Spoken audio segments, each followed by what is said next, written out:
In today's video, I'm going over 3 things that I hate the most about Amazon KDP.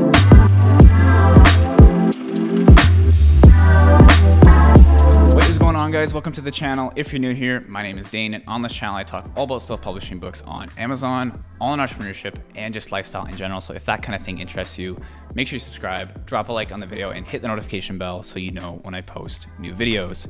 In today's video, I'm going over the 3 things that I hate the most about Amazon Kindle Direct Publishing and Audible ACX, because in every online business, any business in general, there's going to be things that you just don't like. It's not going to be straight butterflies and rainbows the entire time. So I want to go over the things that I don't like about Amazon Kindle Direct Publishing, because I see a lot of people making videos, and myself, obviously included, making videos about all the good things when it comes to Amazon Kindle Direct Publishing. So I thought I'd talk about the cons, the bad things when it comes to Kindle Direct Publishing, just to be completely transparent with you guys and show you what I don't like personally, just from personal experience, self-publishing for over 2 years now. Okay, so without further ado, let's show on my computer. I'm going over the three top things that just grind my gears the most about Amazon Kindle Direct Publishing. So number 1 on this list by far, and I'm sure if you've been self-publishing through Amazon KDP or Audible, you probably agree with me on this one. This is number 1 on the list. This is my most hated thing about Amazon Kindle Direct Publishing by far, and it is the payout schedule.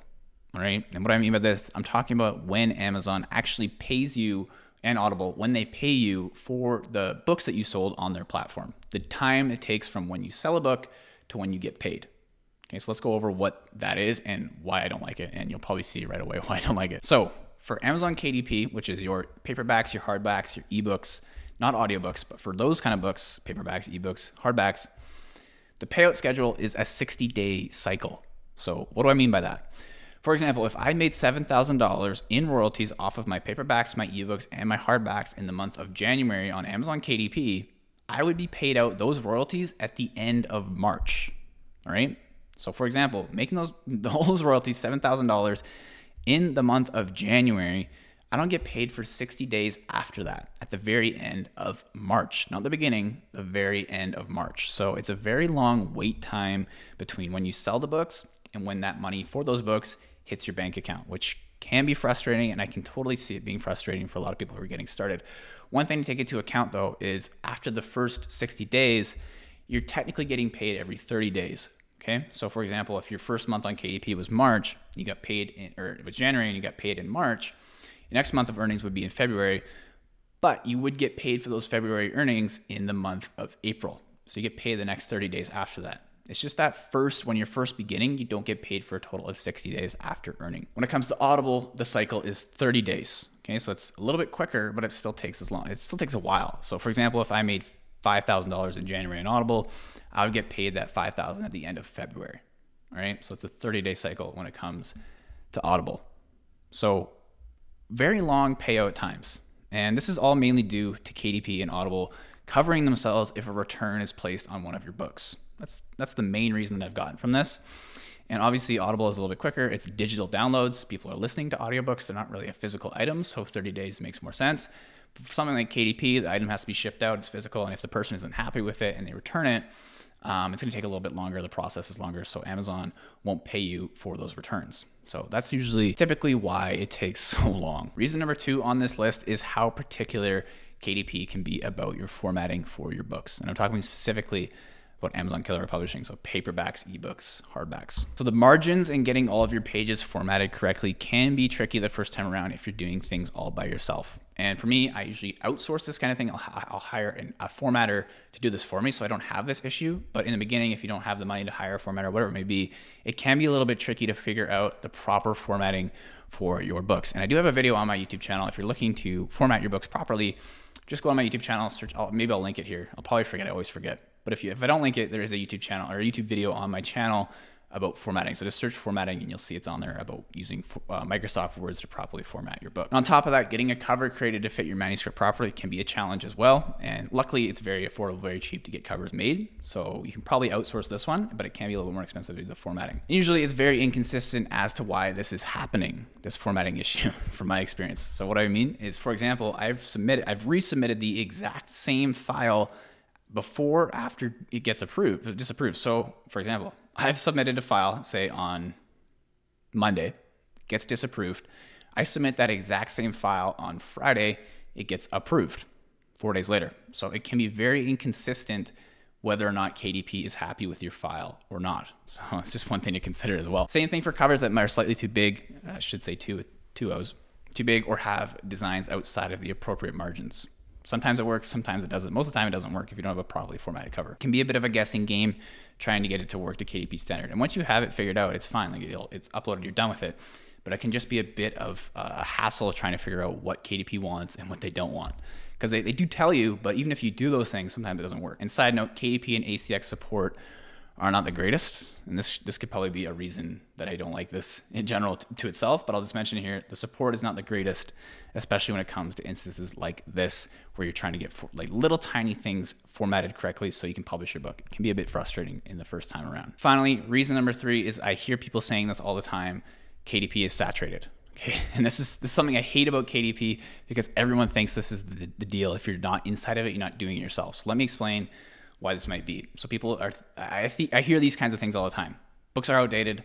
There's no new niches to get into with KDP, and all the ghostwriters write about the same stuff. And from the outside, this may look true, but if you know how to do these kinds of things correctly, you know the ins and outs of KDP, this kind of statement just doesn't make sense, in my opinion. From my experience, it is not saturated at all. So there are new topics popping up on KDP left, right, and center every single day. From my experience, people in my program's experience, there are new topics popping up all the time. So for example, COVID and anonymity. Over the past couple of years, living off the grid, anonymity, crypto, all those topics have become extremely popular. Despite what anyone else may think, I know there's lots of people that don't agree with me on this topic, but personally, from what I've seen and from books that I've made that have sold in these different niches, they've done exponentially well compared to before COVID happened to after to now. Like the increase in popularity in things like this, living off the grid, anonymity, cryptocurrencies, VPNs, whatever it may be, has skyrocketed. And that's just one example of a niche that kind of popped up and is now very popular.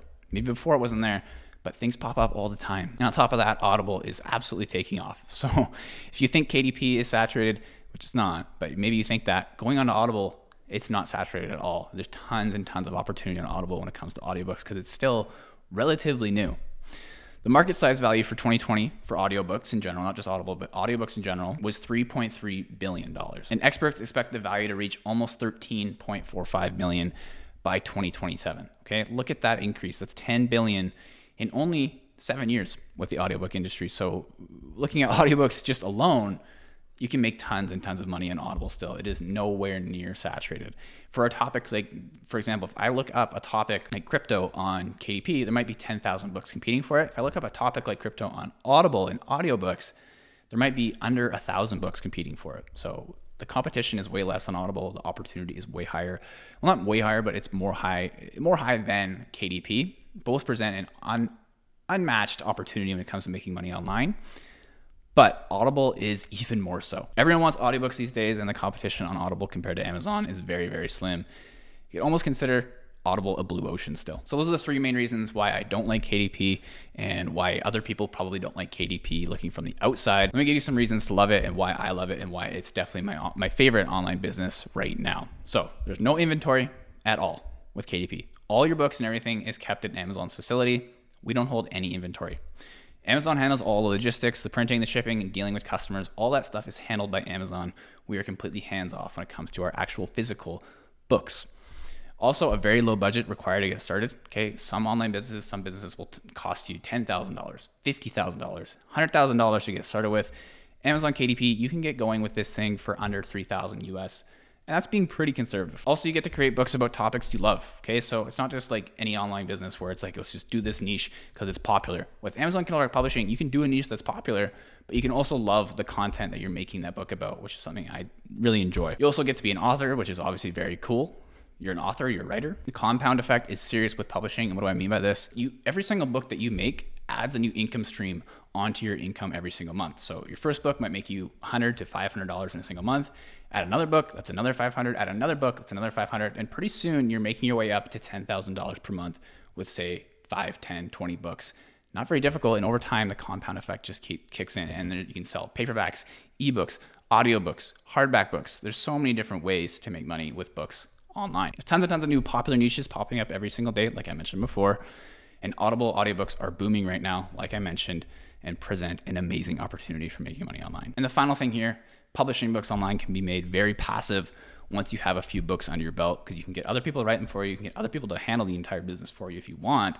You don't even have to touch it, and you can still make that consistent money every single month from publishing. So those are my 3 main reasons why I don't like Kindle direct publishing, but also some reasons why I love it at the end there. So I just want to be transparent with you guys. It's always important to talk about these kinds of things because I want to make sure the business model is right for you if you're considering getting into it. Before I leave you, make sure you join my 100% free Facebook community all about self-publishing. It's the first link in the description down below. And once you join that group, you'll see at the very top, pinned to it is a free 5-step guide to getting started with self-publishing. So if you're brand new to self-publishing, this is the perfect thing for you to do right now. Join that Facebook group, get the free book, the free ebook that's pinned to the top, and you can also ask any questions in the group. I'm active in there. There's tons of other members, actually 7,000 people in there now, answering questions, posting about it. It's just a great place for someone who's new. So anyways, guys, that's it for today's video. Hopefully you enjoyed it. If you did, make sure you drop a like, hit the subscribe button, and hit the notification bell so you know when I post new videos. I try to post new videos about self-publishing, online entrepreneurship, and just lifestyle in general every single week. So that's it for today's video. Hopefully I see you guys in next week's video. Peace.